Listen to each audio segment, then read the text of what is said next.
Темата за връзката между бизнес и образованието е акцент в нашето предаване. Доколко иновациите присъстват в университетските аули. Проверяваме в областта на транспорта и енергетиката. Отиваме в УНСС по случай 75-та годишнина от създаването на катедра и специалност икономиката на транспорта и енергетиката, за да разберем каква е визията за бъдещето. Има ли визия за летящи коли? Изкуственият интелект ще управлява енергийните мрежи. Ще се случи ли всичко това в нашето житейско време? Ана Мария Георгиева сега предава на живо. Ани, здравей отново!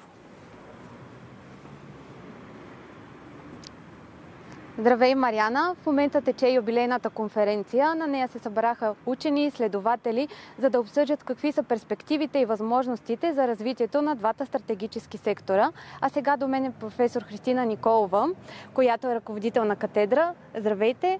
Кажете ни какви са иновациите в транспорта, как виждате бъдещето? Транспортът, както и енергетиката, са два от най-динамично развиващите се сектори на икономиката и разбира се в контекста на всичко, което се случва в световен мащаб през последните години, те са подложени на огромен натиск за иновации. Като тези иновации са съсредоточени не само в областта на дигитализацията, но и в областта на нови системи за управление и организация на транспортните процеси, нови концепции по отношение на скъсяване на логистичните вериги, нещо, което е изключително актуално през последните години. В областта на енергетиката, разбира се, всички ежедневно се вълнуваме от това какво се случва с така наречената енергийна трансформация и как ще продължим в енергийния сектор от тук нататък. Така че това са все проблеми, които са разисквани и изследвани от нашата катедра по редица изследователски проекти, международни, финансирани по програма Хоризонт Европа, финансирани на национално ниво. Работим изключително активно по отношение на приложението на интелигентни транспортни системи, по отношение на така наречения справедлив преход в областта на енергетиката, изграждането на интелигентни енергийни мрежи. Все теми, които са разглеждани и в днешната конференция. Да, виждаме, че дигитализацията и изкуственият интелект вече навлизат във всички сфери. А по какъв начин ще се интегрира в транспорта?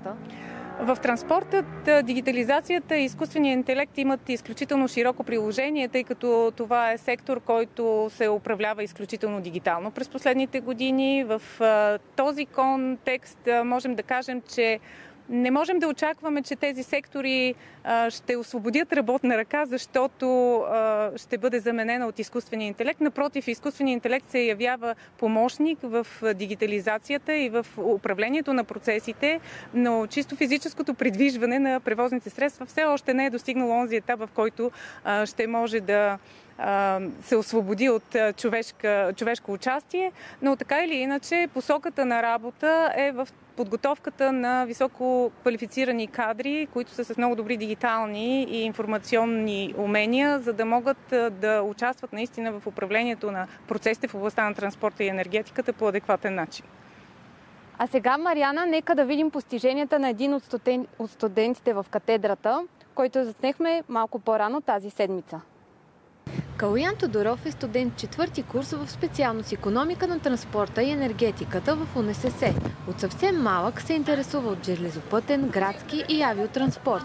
А още преди да завърши училище, помага на градския транспорт в Плевен, като синхронизира разписанието в реално време с мобилно приложение. През 2019 година бях в Мюнхен, там посетих града за около 2 седмици и имах съответно възможността да се возя доста.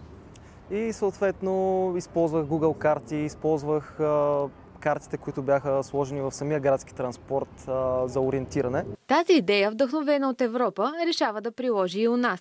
През 2020 година Калуян създава карта, одобрена от управителя на тролейбусен транспорт Плевен, която до ден днешен функционира. Отделно през 2021 започнах работа по интегриране на разписанията в системата на Google Maps. Първите 2 години всъщност имахме само статичните разписания. Вече през 2023, когато бях студент първи курс, реализирахме и разписанията на живо. Разписанието е полезно както за жителите и гостите на града, така и за чуждестранни студенти. преди около месец отидох да си хващам влака и точно пред гарата един младеж от Швейцария ме попита как мога да стигна до парк Кайлъка и аз му обясних, че може да използва Google Maps и казах му, че аз съм го направил това нещо и може да му отползва. По този начин всеки пътник може да спести време от чакане по спирките, а и също да се увеличи броят им. Мисля, че към този момент тролейбусният транспорт в града обслужва 68 превозни средства, 54 тролейбуса и 14 електробуса. Калоян е един от хилядите студенти, които са преминали през обучението в катедрата за тези 75 години и е доказателство, че знанията намират приложение.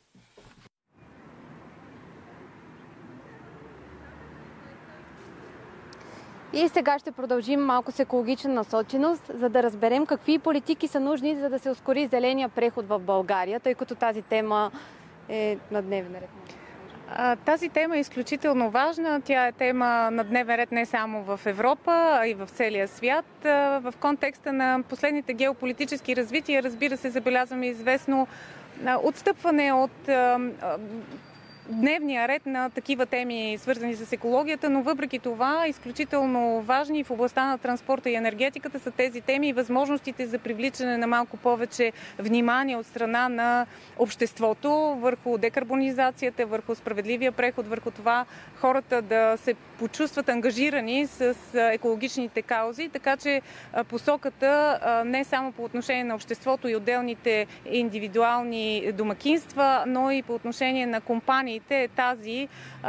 Имаме предвид и корпоративната социална отговорност като една много голяма тема, свързана с това как ще се осъществи този зелен преход към нови транспортен и енергиен сектор и, разбира се, нова по-екологична икономика. Много благодаря. Това е от нас, Мариана. Ще следим работата и ще отразяваме, ако имаме възможност, повече постижения на студентите от университета. Дано да има такива. Точно това ще я да кажа, Ани. Нека да имаме поводи да разказваме за нововъведенията, за новостите, които студентите измислят, изобретяват, защото точно те са тези, които са нашето бъдеще, точно те са тези, които освен, че изобретяват, могат след това да имат силата и да прилагат, и да използват, и да популяризират. Сега